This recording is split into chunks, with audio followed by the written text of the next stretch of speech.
जब यहाँ से निकलती हूँ और 2-3 सिग्नल्स पे ही जाती हूँ तो छोटे छोटे बच्चे मैले कुचैले कपड़ों में इस चिलचिलाती धूप में चप्पल के बगैर मुझसे रोटी की फरियाद करते हैं।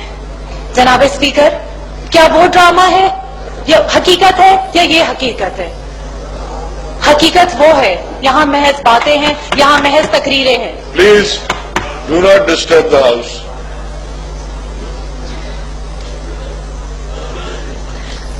जनाब स्पीकर, हम उस नबी सल्लल्लाहु अलैहि वसल्लम के उम्मती हैं जिसके खलीफा और अमीरुल मोमिनीन हजरत अबू बकर, हजरत उमर, हजरत अली, हजरत उस्मान रज़ी अल्लाह अन्हु जैसे थे।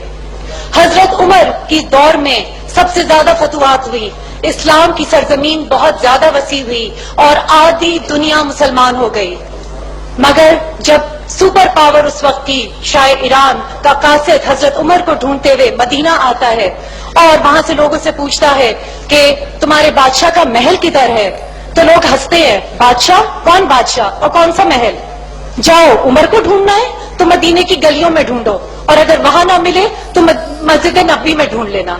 वो ढूंढते ढूंढते बादशाह का महल मस्जिद नबी पहुंचता है और देखता है कि कड़ी धूप में खजूर के तने के साए के नीचे एक आदमी अपनी ओढ़नी का तकिया बनाए हुए बेखबर, without security card, without body guards bed so रहा है, बेखबर सो रहा है।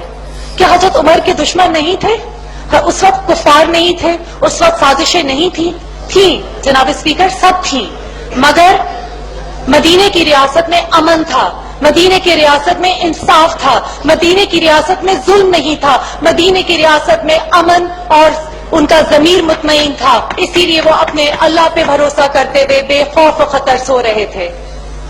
जनाब स्पीकर, आज हजरत उमर मुझे यहाँ बहुत याद आ रहे हैं। इसी तरह वो बैतुल मुक़द्दस के सफर पे जाते हैं, फलस्तीन के सफर पे जाते हैं, और उस वक्त वो एक बहुत बड़े रॉयल्टी थे, मगर अपने सफर में कोई बहुत बड़ा प्रोटोकॉल या एंटोराज लेके नहीं जाते। वो सिर्फ एक म्यूल, एक खच्चर और एक खादिम लेके जाते हैं। क्या हजरत उमर के पास अरबी नस्ल का अच्छा घोड़ा नहीं था? वो तो बड़े साहिबे हैसियत थे, बड़े आला मर्तबे का ताल्लुक था। मगर हजरत उमर रज़ी अल्लाह अन्हु, हजरत उमर रज़ी अल्लाह अन्हु। प्लीज आप लोग डिस्टर्ब ना करें। अगर आप लोगों को चैट करना है तो चैट गैलरी आउटसाइड सब जगह। थैंक यू स्पीकर साहब, बहुत बहुत शुक्रिया। हजरत उमर रज़ी अल्लाह अन्हु सिर्फ एक खादिम लेके, एक खच्चर लेके बैतुल मुक़द्दस के ऑफिशियल टूर पे चले जाते हैं। आधा रास्ता उस खच्चर पे खादिम बैठता है, आधा रास्ता हजरत उमर रज़ी अल्लाह अन्हु बैठते हैं।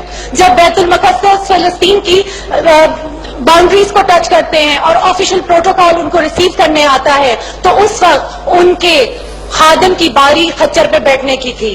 उस वक्त हजरत उमर के कुर्ते पे 17 पेबंद थे और हजरत उमर का हुलिया और उनके खादिम का हुलिया एक था। लोगों ने समझा कि खच्चर पे जो आदमी बैठा है शायद ये अमीरुल मोमिनीन है, और गलती से उसको प्रोटोकॉल दे दिया।